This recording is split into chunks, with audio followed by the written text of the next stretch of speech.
Patrick sure bowls good. And Matt Aulby. And there's the power of John Gant. Bumping that 7.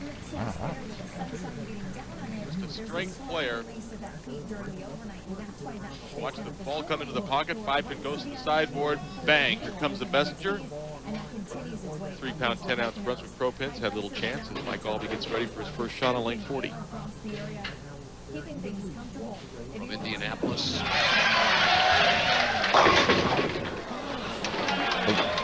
Not as fortunate, however, he could have left the 7-10. Well, similar shots for both Aulby and Gant. Mike's ball making that charge, also a left-hander coming in from the left-hand side. 7-pin falls out, but the 10-pin just will not respond. 5-pin sort of a little lazy getting over towards the 10. Good spare shooter, shouldn't have any problem picking this up.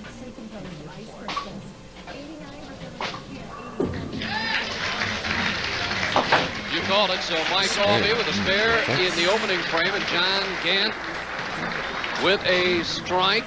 Aulby, a member of the PBA Hall of Fame, inducted 1996, and he averaged on this TV pair 262 for 4 games. Scores are high this week. Well, the scores are really high, but you know, Phil, it doesn't really matter whether the scores are high or low. You're trying to just best your competition. If it takes 240s to win, fine. If it takes 2 O's, that's okay too. This week, high scores.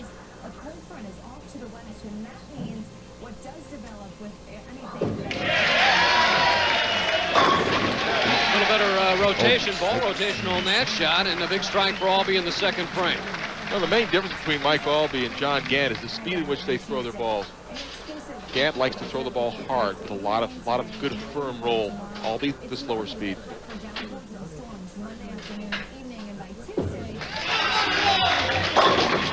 A little high, and just leaves the 6-pin. Gant, once again, a part-time player over the last couple of years. Best finish this year, 11th in Canandaigua. That was last week. So he has been bowling very well. However, last night lost the last 4 matches. Hung on to make the telecast.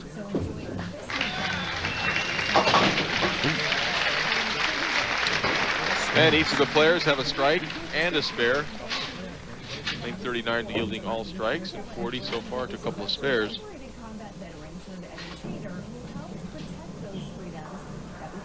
John Gant, you get that power player, averaged just 239 this week on the television pair.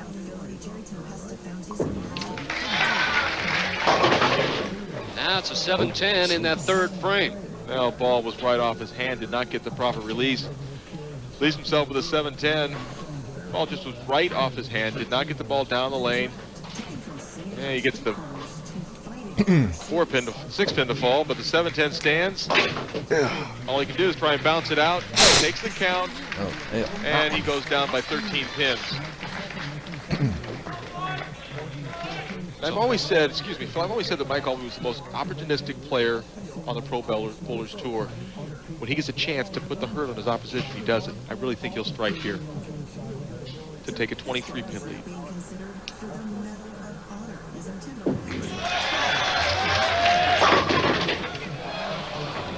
Boy, he did everything but strike. Solid 8-ball drives right past the 8-pin. This is just this really is a product of the strong bowling balls that are out on tour today. The solid 8 where the ball just has no respect for the 3-pound, 10-ounce wood, just drives right through him. Aulby left the 10-pin in the first frame, and now the 8-pin. He hung around the top 7 all week long. No problem with the spare in the third frame. You know, he's not feeling very lucky right now. Aulby will not show a lot of emotion as to whether he likes the shot or doesn't like the shot. As you can see, the 13-pin lead for Mike Aulby, but I guarantee you he's a little frustrated with that last result. Not the shot, the result. We definitely have a gentleman that shows a lot of emotion out on the lane. Steve Hoskins coming up in our next match. Mike Aulby now up in the fourth frame.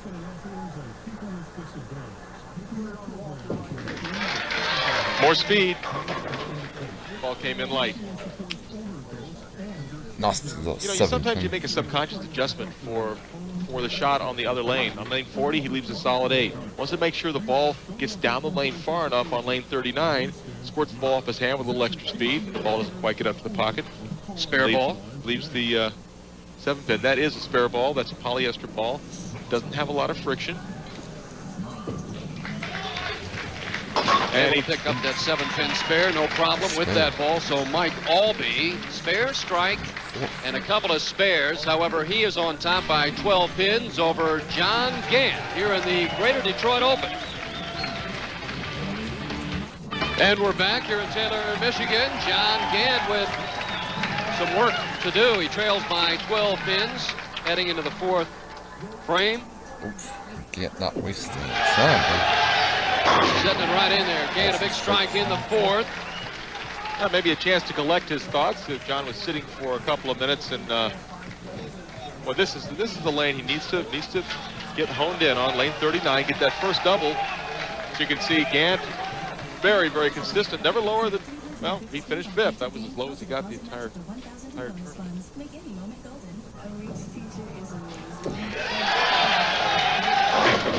Double for Gant. Boy, he doesn't take much time once he gets up on the approach. It's almost like he's set and go. Well, he knows what he wants to do.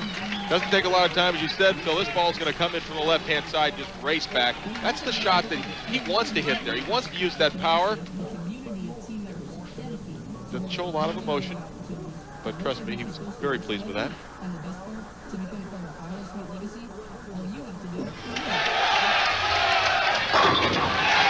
Aulby just perfect in the 5th frame.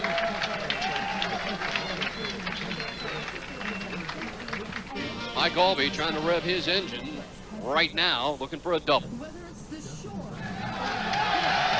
He likes it, as well he should. Anytime you see Mike starting to run it out a little bit early, you know he liked the way it came off his hand. Leads back up to 12. And gets set, fingers in, thumb in. Now, let's go. Boy, that's a powerful ball. He's got 3 in a row. And I like that. I like the fact that he gets himself set and just goes, you know, the more people aim, the more time they take. I really feel that it can be a detriment to you. You just, you know, Earl Anthony, I'm sure you probably remember that name, put the ball in his hand, started his approach.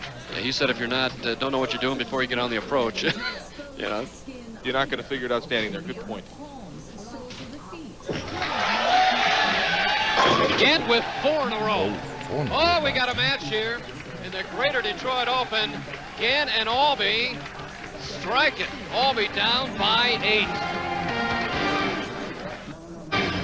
And Mike Aulby is up now in the 7th frame, working on a double high finish for Mike this year, 5th in the Brunswick Pro Source Open.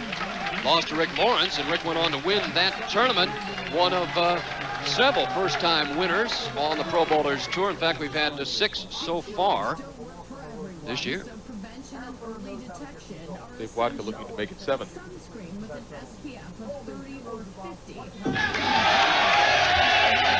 Gets it back and kicks out the 7-pin. Marshall, he finishes pretty far from the foul line.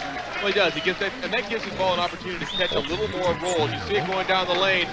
It'll just barely touch the 4 into the 7, and Aulby absolutely loves it.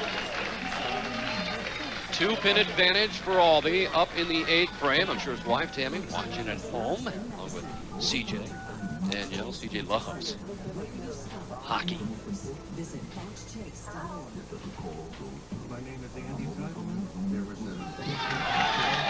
Right before he threw the ball, something distracted Mike.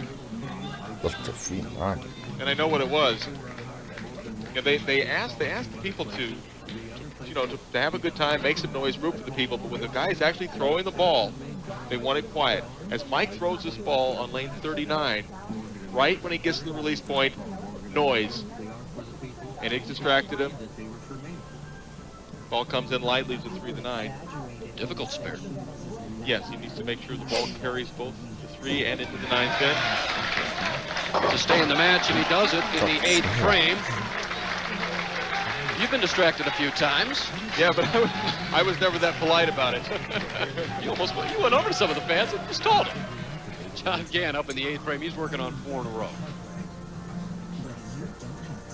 That's high. And the 4, Never did 6. project the ball down the lane, leaves the 4, the 6, and the 8 pin. Ball's going to cut right through the heart of the pin spill. It really had no chance off his hand.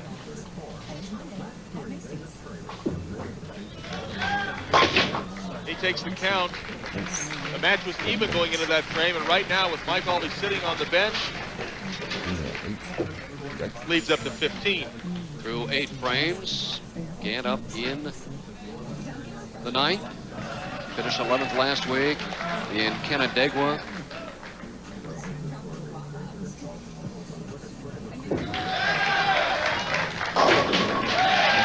Well, you can see it immediately when Gant throws the ball, and he's shaking his head because he knew he made a bad shot in the prior frame. You can tell off his hand whether it's going to be good or not. Gant still with a possible 222. Right now, Mike Aulby with spare spare strike, he would shoot 217. So Mike can throw a couple of strikes, get a decent count. He could shut out John Gant.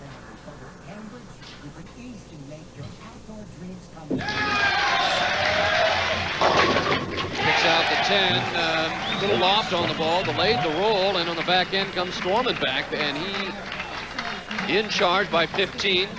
The power strike from Mike Aulby. The ball touches the 5 pin, sends it to the right. And a nice reaction. He's thinking, okay, one more strike here. This match is mine. He'll take care of that count ball later. Just a matter of keeping his been there many times. On John Gant.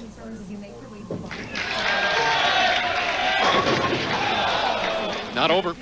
John Gant will have the opportunity. Aulby strikes, spares, and then strikes. It's 217.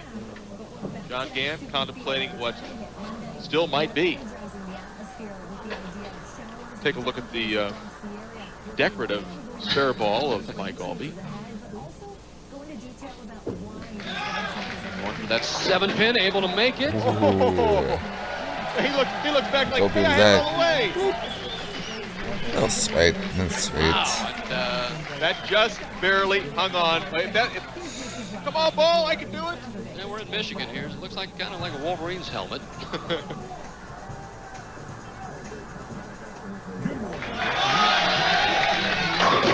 And that'll be plenty. That gives Mike Aulby 216. Which means Forces John Gant to get 2 strikes in the 10th frame, and then 5 pins. John Gant swung 4 in a row midway through this game. Looks good.